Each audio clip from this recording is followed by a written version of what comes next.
La incidencia de los impuestos viene a responder la pregunta de quién sufraga los impuestos. Los economistas lo utilizan para describir los efectos de los impuestos, para conocer quién lo paga realmente en el sentido de que su renta real disminuye. La verdadera incidencia de un impuesto puede ser muy distinta de la pretendida. Tomemos por ejemplo el caso de dos impuestos sobre las empresas, una parte de las cotizaciones de seguridad social que pagan los empresarios y el impuesto sobre los beneficios de las sociedades. Como consecuencia, los salarios podrían disminuir o los precios podrían subir. La mayoría de los economistas creen que las cotizaciones sociales pagadas por las empresas se trasladan en su mayor parte hacia atrás y que el impuesto que pagan oficialmente los empresarios produce esencialmente el mismo efecto que las cotizaciones pagadas por los trabajadores. Por lo que, aunque los trabajadores solo paguen una parte de las cotizaciones, soportan toda o casi toda la carga del impuesto en forma de una reducción de los salarios. Existe una controversia sobre la incidencia del impuesto sobre los beneficios de las sociedades. Las razones por las que este impuesto es tan popular se hallan en que las empresas y sus accionistas son los que pagan el impuesto. Los economistas creen que una parte del impuesto se traslada. Si las empresas suben los precios como consecuencia del impuesto, este recae en los consumidores, o si la demanda del trabajo desciende como consecuencia y los salarios disminuyen, el impuesto es soportado en parte por los trabajadores, no por los propietarios. Si el impuesto reduce el atractivo de la inversión en sociedades, el capital huye de los sectores en que dominan las sociedades, reduciendo el rendimiento del capital de los demás sectores. Por lo tanto, la carga del impuesto sobre las sociedades recae en parte en el capital en su conjunto, no solo en el capital invertido en sociedades. Uno de los principios de un sistema tributario es que sea justo, pero la justicia no depende sobre quién se establezca el impuesto, sino de quién lo paga en realidad, es decir, de la incidencia del impuesto. Si se dicta que los propietarios deben pagar más impuestos, pero los impuestos pueden ser trasladados a consumidores y trabajadores, el impuesto no logra su objetivo. La economía es quien determina quién soporta la carga del impuesto y no el Parlamento, aunque este último influye en el resultado. Dos impuestos establecidos sobre las sociedades, pero diseñados de forma distinta, pueden tener consecuencias diferentes. También dos impuestos que parecen similares en el sentido en que ambos se establecen sobre las sociedades, pueden producir efectos distintos, mientras que dos impuestos que parecen diferentes, ya que se establecen de forma muy distinta, pueden producir efectos idénticos. Se dice que estos impuestos son equivalentes. En este apartado podremos observar que da enteramente lo mismo que un impuesto sobre una mercancía se establezca legalmente, ya sea sobre sus consumidores o sobre sus productores. Como acabo de decir, nos dará exactamente lo mismo que sean los productores de cerveza o los consumidores los que oficialmente paguen dicho impuesto. Efecto de un impuesto en grupo modelo. Imaginemos que una empresa debe pagar un impuesto de tipo fijo por cada unidad del bien que produce, es decir, tantos centavos por cada lata de cerveza. En la siguiente gráfica podemos ver que la producción inicial de la empresa es Q0, entonces al aplicar un impuesto sobre un producto o mercancía, la producción disminuye, lo cual se observa que la curva de oferta se desplaza a la izquierda, obteniendo ahora la producción Q0'. Mientras que en la siguiente gráfica la producción se mantiene constante y el precio necesario para su oferta de mercado es más alto en una cantidad exactamente igual al impuesto. Influencia en el equilibrio de mercado. Podemos ver fácilmente cómo influye el impuesto en los precios y en la producción. La figura 18.2 muestra que el equilibrio se encuentra antes que se establezca el impuesto, en el punto de intersección de las curvas y de demanda y de la oferta, en el que se producen Q botellas de cerveza a un precio de €1 cada una. Supongamos que el impuesto sobre cada productor es de 10 centésimos por botella de cerveza. La curva de oferta se desplaza en sentido ascendente en esa cuantía, por lo que el precio sube. Aunque el impuesto se ha establecido normalmente sobre los productores, los consumidores se ven obligados a pagar una parte del mayor coste en forma de unos precios más altos. Pero obsérvese que en este ejemplo el precio sube a 1.05 euros, es decir, menos de 10 centésimos. Los productores no pueden trasladar todo el coste del impuesto a los consumidores, ya que al subir el precio la cantidad de demanda disminuye. Entonces, ¿qué determina quién paga el impuesto? Es la elasticidad de la demanda y la oferta de trabajo quien realmente determina quién paga el impuesto. Si en tal caso suponemos de manera hipotética que la curva de demanda hace que la oferta de trabajo se vuelva inelástica, o sea, casi vertical, la mayor parte de las cotizaciones van a recaer en el trabajo. En este gráfico está representada la situación que les acabo de comentar. Supongamos que ahora el precio del eje de ordenadas es el precio que recibe el productor en lugar del precio que paga el consumidor. El impuesto sobre los consumidores puede representarse mediante un desplazamiento descendente de la curva de demanda en la cuantía del impuesto.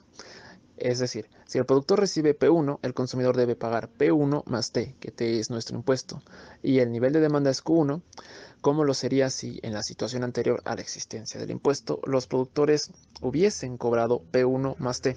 Entonces, como podremos darnos cuenta, es evidente que da exactamente lo mismo si el Parlamento dice que es un impuesto a los productores de cerveza o un impuesto a los consumidores de cerveza.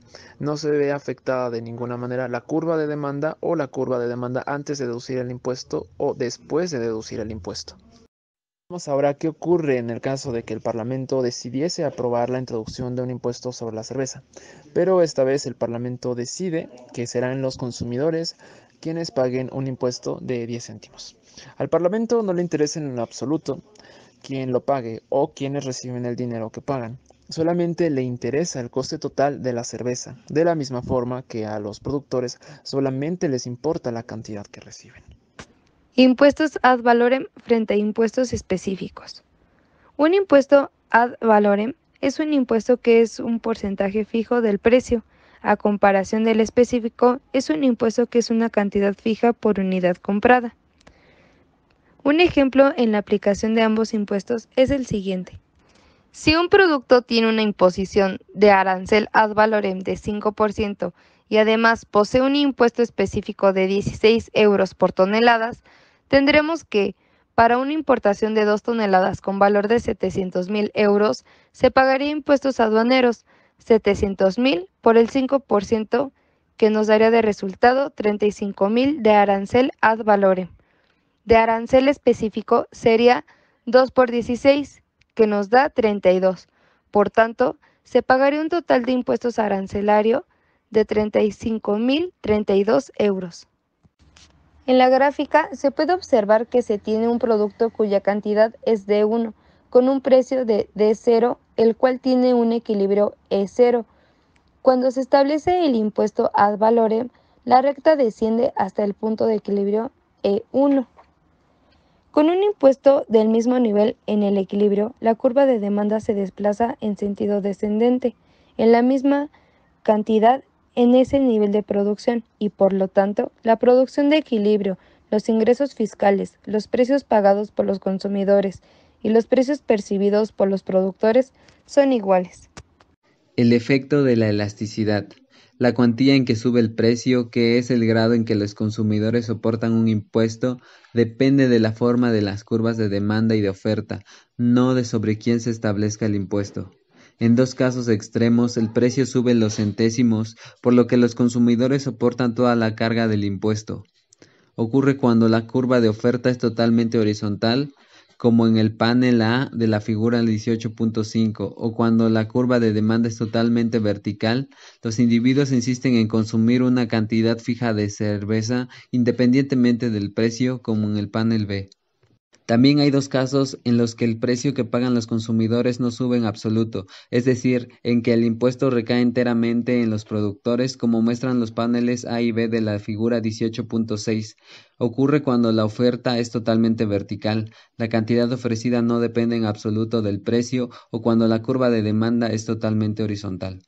Entonces, cuanto más inclinada es la curva de demanda o más horizontal la de oferta, mayor es la parte del impuesto que recae en los consumidores. Cuanto más horizontal es la curva de demanda o más inclinada la de oferta, mayor es la parte del impuesto que recae en los productores. La inclinación de la curva de demanda se mide por la elasticidad de la demanda. Esta no da la variación porcentual de la cantidad consumida del bien, resultante de la variación porcentual de su precio. Decimos pues que la curva de demanda horizontal, en la que una pequeña reducción del precio da lugar a un enorme incremento de la demanda, es infinitamente elástica, y que la curva de demanda vertical, en la que la demanda no varía cuando reduce el precio, tiene una elasticidad cero. Asimismo, la inclinación de la curva de oferta se mide por la elasticidad de la oferta, que nos da la variación porcentual de la cantidad ofrecida del bien provocada por la variación porcentual de su precio. Decimos, pues, que una curva de oferta vertical en la que la oferta no varía en absoluto cuando varía el precio tiene una elasticidad cero, mientras que una curva de oferta horizontal tiene una elasticidad infinita. Cuanto más elástica es la curva de demanda y menos elástica la de oferta, mayor es la parte del impuesto que recae en los productores. Cuanto menos elástica es la curva de demanda y más elástica la de oferta, mayor es la parte del impuesto que recae en los consumidores. Incidencia en los mercados competitivos. En los mercados competitivos la incidencia depende de la elasticidad de la demanda y de la oferta. Un impuesto sobre una mercancía no es soportado por los consumidores si la curva de demanda es totalmente elástica, o por los productores si la curva de oferta es totalmente elástica. Es soportado enteramente por los consumidores si la curva de demanda es totalmente elástica, o por los productores si la curva de oferta es totalmente inelástica. En este apartado tiene un ejemplo bastante interesante acerca del impuesto sobre los salarios de Filadelfia.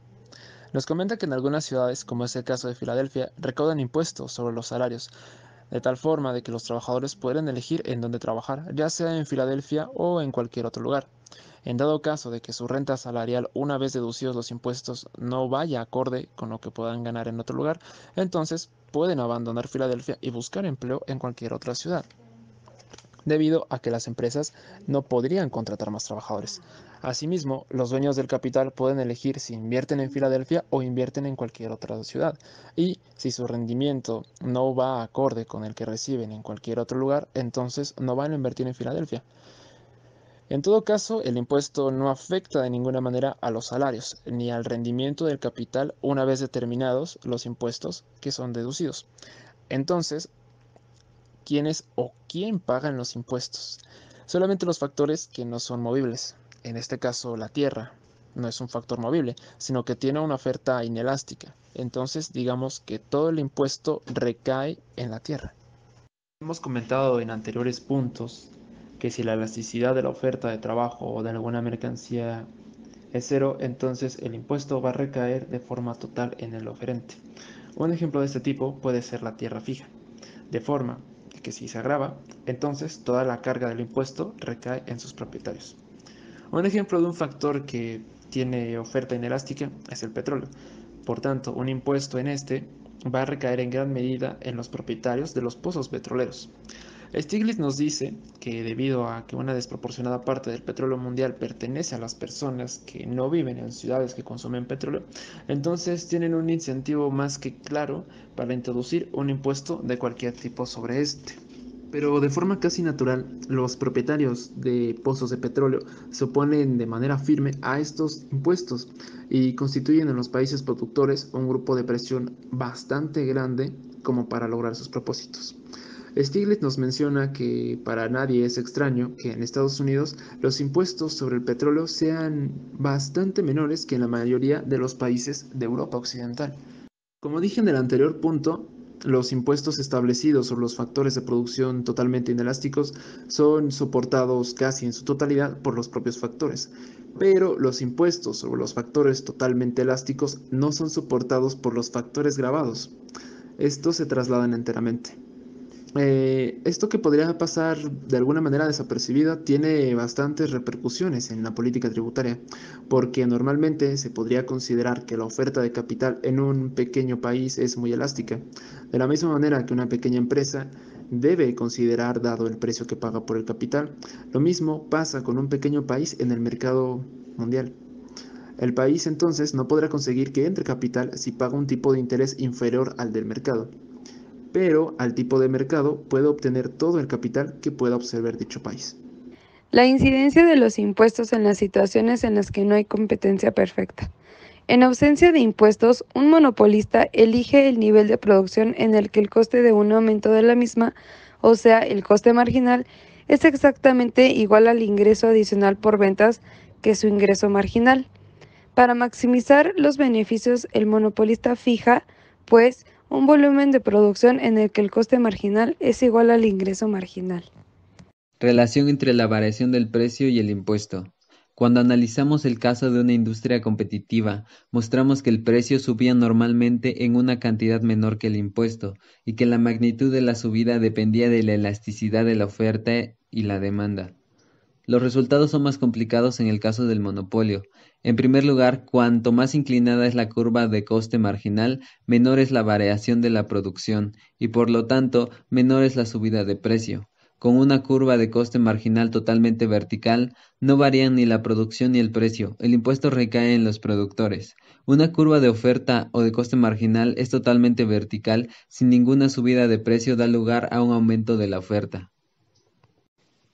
El resultado es paralelo al de los mercados competitivos. En cambio, con una curva de coste marginal horizontal como la de la figura 18.9, el grado en el que el impuesto recae sobre los productores o los consumidores dependen de la forma de la curva de la demanda. Contraste ese caso con el de mercados competitivos, en los que la tonalidad del impuesto recae sobre el consumidor. Los paneles A y B de la figura 18.9 ilustran dos posibilidades. Con una curva de demanda lineal, como la del panel A, el precio sube exactamente en la mitad del impuesto. Con una curva de demanda de elasticidad constante en la subida del precio de un 1% provoca, por ejemplo, una reducción de la demanda de un 2% independientemente del nivel de precios. El ingreso marginal es una fracción constante del precio, donde N es la elasticidad de la demanda, dado que el monopolista iguala el ingreso marginal y el coste marginal. Un impuesto produce el mismo efecto que un aumento del coste marginal de producción, es decir, por lo tanto el precio aumenta en un múltiplo del impuesto. Si N es 2, la subida del precio es el doble del impuesto. Valdría la pena mencionar la diferencia que existe entre las industrias competitivas y las monopolísticas, entendidas desde el punto de vista de los impuestos. En el caso de las primeras, nos daría enteramente lo mismo la forma en cómo se establecen los impuestos, porque podríamos elegir entre un impuesto específico y lo podríamos calcular como una cantidad fija por unidad de producción o un impuesto ad valorem, que en este caso se calcularía como un porcentaje del valor del producto. Lo único que nos importa aquí para determinar el efecto del impuesto es la magnitud de la diferencia, vista en condiciones de equilibrio, entre el precio que reciben los productores y el que pagan los consumidores, que podríamos denominar como brecha. Pero en las industrias monopolísticas, los efectos de un impuesto ad valorem y un impuesto específico son muy diferentes. Dados los ingresos recaudados por el Estado, la producción del monopolista va a ser mucho mayor con un impuesto ad valorem que con un impuesto específico. Incidencia de los impuestos en los oligopolios. En un oligopolio, si un productor altera el precio o el nivel de producción, los demás también pueden alterarlos, pero estas respuestas pueden ser difíciles de predecir. Es imposible hacer predicciones sobre la incidencia de los impuestos en este caso. Cada oligopolista espera que sus competidores suban el precio cuando lo sube él, una vez establecido un impuesto. La conclusión es la contraria. En este caso, todos subirán su precio y, por lo tanto, trasladarán la carga de este impuesto a los consumidores. En los monopolios o en los mercados imperfectamente competitivos, la incidencia de los impuestos depende de la forma de las curvas de demanda y de oferta. La traslación puede ser de más del 100%. En un monopolio, con un coste marginal constante y con unas curvas de demanda de elasticidad constante, la traslación de un impuesto específico sobre las mercancías siempre será de más del 100%. Cuando las curvas de demanda son lineales, el precio sube en la mitad de la cantidad del impuesto. Impuestos equivalentes. Hasta ahora hemos señalado en nuestro análisis que los impuestos que parecen diferentes desde el punto de vista legal, un impuesto sobre la empresa y uno sobre los trabajadores para financiar la seguridad social, un impuesto a los productores de cerveza o a uno de los consumidores de cerveza, en realidad son equivalentes. Existen muchos otros ejemplos de impuestos que se parecen muy diferentes y desde el punto de vista administrativo lo son, y que son equivalentes desde el punto de vista económico. Respecto al impuesto sobre la renta y el impuesto sobre el valor añadido, también tenemos un ejemplo. Dos impuestos equivalentes se pueden derivar de la identidad básica entre la renta nacional, el total recibido por los miembros de un país, y la producción nacional, el total producido. Entonces, dado que el valor de la renta y el de la población tienen que ser iguales, un impuesto uniforme sobre la renta, es decir, un impuesto que grave todas las fuentes de renta con el mismo tipo, y un impuesto uniforme sobre el producto, o sea, un impuesto que grave todos los productos con el mismo tipo, tienen que ser equivalentes. Entonces, un impuesto general y uniforme sobre las ventas es un impuesto uniforme sobre el producto y, por lo tanto, equivale a un impuesto uniforme sobre la renta. Como todos nosotros sabemos, la producción de las mercancías pasa por un enorme número de fases. El valor del producto final vendría a representar la suma del valor añadido en cada fase de producción. Entonces podríamos introducir el impuesto al final del proceso de producción o bien en cada una de las fases intermedias. Un impuesto introducido al final del proceso de producción se denomina impuesto sobre las ventas y un impuesto introducido en cada una de las fases del proceso de producción se denomina impuesto sobre el valor añadido, lo que conocemos nosotros como IVA. Entonces, un impuesto uniforme sobre el valor añadido y un impuesto uniforme general sobre las ventas son equivalentes y ambos son equivalentes a un impuesto uniforme sobre la renta. Un ejemplo, en Europa el impuesto sobre el valor añadido normalmente exime a los bienes de inversión, solamente se impone sobre el consumo. Entonces, en Europa el impuesto sobre el valor añadido equivale a un impuesto sobre el consumo, dado que este es igual a la renta menos el ahorro. Un impuesto sobre el consumo equivale a un impuesto sobre la renta en el que se exime el ahorro. Supongamos que los individuos no reciben ni dejan herencia alguna. En ese caso, el impuesto uniforme sobre los salarios y el impuesto uniforme sobre el consumo son equivalentes. Es decir, un impuesto sobre el consumo equivale a un impuesto sobre la renta en que estuvieran exentos de tributar los intereses y otros rendimientos del capital. En la siguiente gráfica se muestra la renta salarial al dividir en dos periodos la vida de una persona. Se tiene la primera etapa de la vida en el eje X y en el eje Y la segunda etapa. La primera recta representa la restricción presupuestaria antes de deducir los impuestos. Una vez que se deducen los impuestos, la recta presupuestaria desciende afectando los salarios en ambas etapas de vida. Equivalencia de los impuestos sobre el consumo realizado a lo largo de toda la vida y los impuestos sobre la renta percibida a lo largo de toda la vida. Este análisis tiene otra interpretación importante. Continuando con nuestro ejemplo en que la vida de una persona se divide en dos periodos, podemos expresar la restricción presupuestaria de la manera siguiente. C1 más C2 sobre 1 más R igual a W1 más W2 sobre 1 más R. El primer miembro es el valor actual descontado del consumo del individuo y el segundo es el valor actual descontado de la renta salarial. En ausencia de herencias y donaciones, el valor actual descontado del consumo debe ser igual al valor actual descontado de la renta salarial. Por lo tanto, un impuesto sobre el consumo realizado a lo largo de toda la vida y un impuesto basado en la renta percibida a lo largo de toda la vida son equivalentes. El hecho de que dos impuestos sean equivalentes no significa que no va a ocurrir nada cuando un impuesto se sustituye por otro o cuando un tercer impuesto viene y sustituye cualquiera de los otros dos. La equivalencia solamente va a significar que los dos impuestos producen exactamente los mismos efectos a largo o a corto plazo, incluido el periodo de transición entre un impuesto y otro.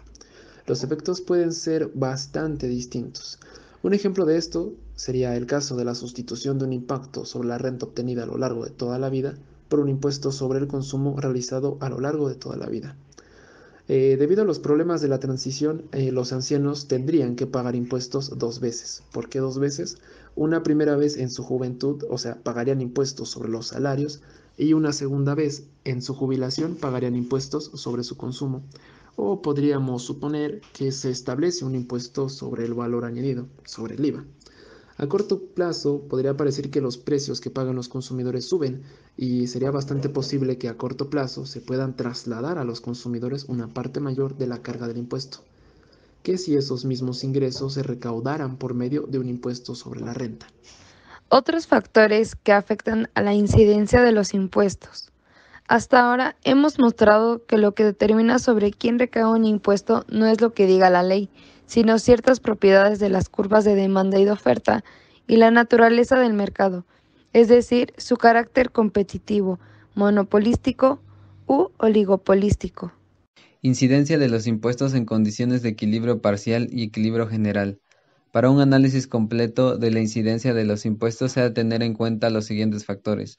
En primer lugar, existe una importante distinción entre un impuesto que afecta a una única industria y un impuesto que afecta a muchas. Los impuestos sobre una industria, como la cervecera, se supone que este tipo de impuestos no afectan significativamente al salario, aunque una reducción en la demanda del producto reduce la demanda de trabajo de igual forma.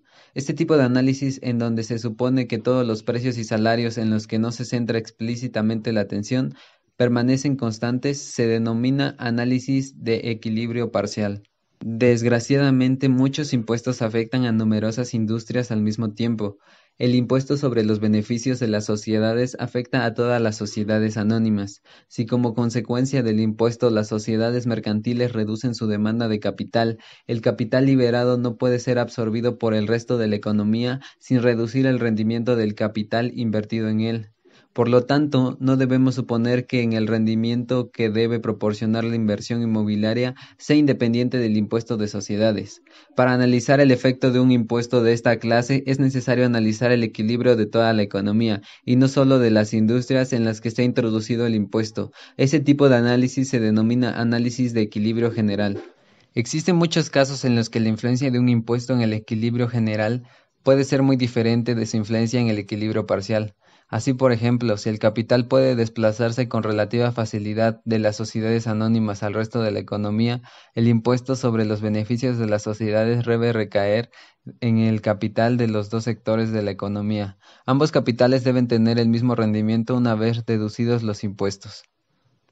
Debemos hacer una distinción entre la incidencia del impuesto a largo plazo y en el corto plazo.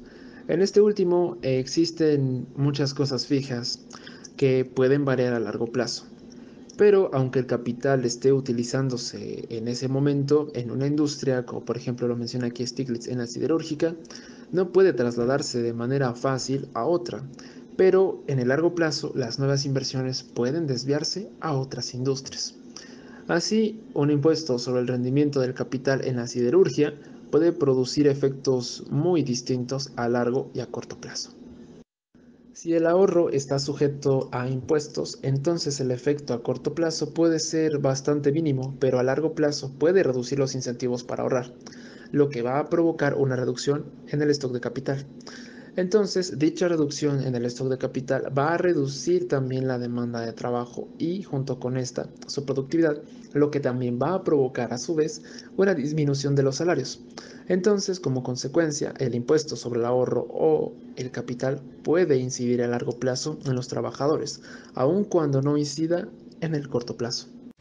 Economía abierta y economía cerrada. Nos referimos a la economía abierta a la que mantiene un intercambio de bienes o servicios con el exterior, es decir, con otras economías, mientras que la economía cerrada no permite el flujo hacia adentro ni hacia afuera de sus fronteras, ya sea de bienes o servicios, entre otras. Los efectos pueden tener un carácter muy diferente dependiendo de que se trate de una economía cerrada o abierta. Por ejemplo, si un pequeño país abierto como Suiza introdujera un impuesto sobre el capital, la tasa de rendimiento bruta, es decir, antes de deducir los impuestos, tendría que ajustarse para contrarrestar el efecto total del impuesto. De lo contrario, los inversores retirarían sus fondos de Suiza y los invertirían en otros lugares. El impuesto recaería, por lo tanto, en la tierra y el trabajo. El gobierno casi nunca puede modificar un solo instrumento de financiación. El Estado tiene una restricción presupuestaria básica, según la cual los ingresos fiscales, más el aumento del déficit, el aumento del endeudamiento, debe ser igual al gasto público. Si al gobierno se le ocurre algún día elevar algún tipo de impuesto impositivo, deberá o bien bajar otro, o bien reducir su endeudamiento, o bien aumentar su gasto. Entonces, cada conjunto de decisiones va a producir efectos totalmente distintos. No va a bastar con que nos preguntemos ¿qué ocurriría si algún día el gobierno eleva el impuesto sobre la renta? Entonces será necesario concretar si el impuesto sobre la renta iría acompañado de una reducción de algún otro impuesto, o de un aumento del gasto público, o de una reducción del endeudamiento, que a menudo se da por sentado el cambio, pero no se formula explícitamente. Por ejemplo, si se suben los impuestos, entonces el déficit va a ser menor. Incidencia de los impuestos. El ejemplo de Estados Unidos. Estados Unidos tiene un sistema tributario progresivo en el que se supone que la proporción de la renta que pagan en impuestos los ricos es mayor que la que pagan los pobres. El tipo del impuesto sobre la renta al que están sujetos los ricos es del 40%, mientras que las familias pobres reciben una asignación de nada menos que del 40% a través de la deducción fiscal por rentas derivadas del trabajo. Se dice que un sistema tributario es regresivo si el porcentaje de la renta que pagan los pobres en impuestos es más alto que el que pagan los ricos. Esta opinión se debe a tres razones. En primer lugar, el propio impuesto sobre la renta es menos progresivo de lo que parece, ya que tiene algunas características que permiten que ciertos tipos de renta o clases de personas escapen al menos en parte de los impuestos. En segundo lugar, el propio impuesto sobre la renta no es más que uno de los diversos impuestos, muchos como los impuestos de los estados y de los municipios de Estados Unidos sobre las ventas y las cotizaciones a la seguridad social son menos progresivos o incluso regresivos. En tercer lugar, la incidencia de muchos impuestos no es la que pretende la legislación. Los trabajadores suelen soportar el efecto de impuestos para otros. Los economistas coinciden en general en que los trabajadores y no los empresarios son los que soportan toda la carga de las cotizaciones a la seguridad social que pagan los empresarios. La estimación exacta de la carga total del sistema tributario federal depende claramente de los supuestos que se postulen sobre quién soporta la carga de los diferentes impuestos, como las cotizaciones a la seguridad social y el impuesto de sociedades. Suponiendo que los trabajadores soportan toda la carga de las cotizaciones a la seguridad social, incluidas las que pagan supuestamente los empresarios, pero que a mitad del impuesto de sociedades recae en los propietarios del capital y la mitad en los consumidores. Los impuestos de los estados y de los municipios tienden a ser menos progresivos que los impuestos federales. Además, como solo se incluyen en la renta las ganancias de capital realizadas, las ganancias no realizadas no se incluyen.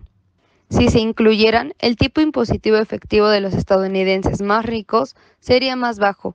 La legislación tributaria de 1997, al dar un tratamiento aún más especial a las ganancias de capital, redujo la progresividad del sistema tributario, deshaciendo en parte el aumento de la progresividad que se introdujo en 1993, cuando se elevaron los tipos impositivos marginales de las personas de renta alta de 28 a cerca del 40%.